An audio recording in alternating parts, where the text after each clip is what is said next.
पापनगर ड्रामे जी नई अपडेट में तव्हां सभिनी फ्री फैन खे दिलवारनि खे सिंधी भाउरनि खे ख़ुशि आमदीद। दोस्तों रिव्यू कंदासीं मेगा सोप सीरियल पापनगर। अचण वारा एपिसोड ज़बरदस्त थियण वारा आहिनि।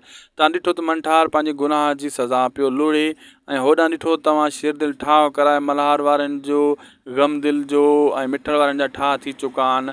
हाणे दोस्तों हीउ ड्रामो सफ़ा आख़िरी मंज़िल ताईं वञी पहुतो आहे। हाणे जेको आहे मिठल जी शादी सॉरी जी मल्हार जी शादी कई वेंदी। मल्हारनि जो मिठल सां ठाह थी चुको आहे ऐं छो त हाणे हथियारनि जे ज़ोर ते ही शादी कराईंदा ऐं पोइ राबेल ऐं मल्हार जी शादी बि ॾिखाई वेंदी। उन खां पहिरियां जेको आहे न बलाज ख़ान जो बि हाणे ढींगो ढेरी थींदो।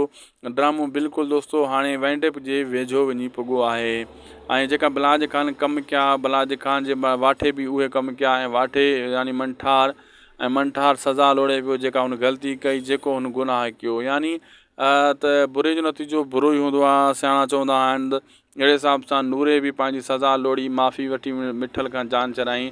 अचण वारे एपिसोडनि में हाणे हिकिड़ो ई दुश्मन आहे छो त हिननि अहद कयो आहे बलाज ख़ान खे ढींगो ढेरी करण जो। शेर दिल वारनि सभिनी गॾिजी करे हिकिड़ो ई दुश्मन आहे उहो आहे बलाज ख़ान ऐं बलाज ख़ान जे लाइ बि हाणे मुसीबतूं वधंदियूं।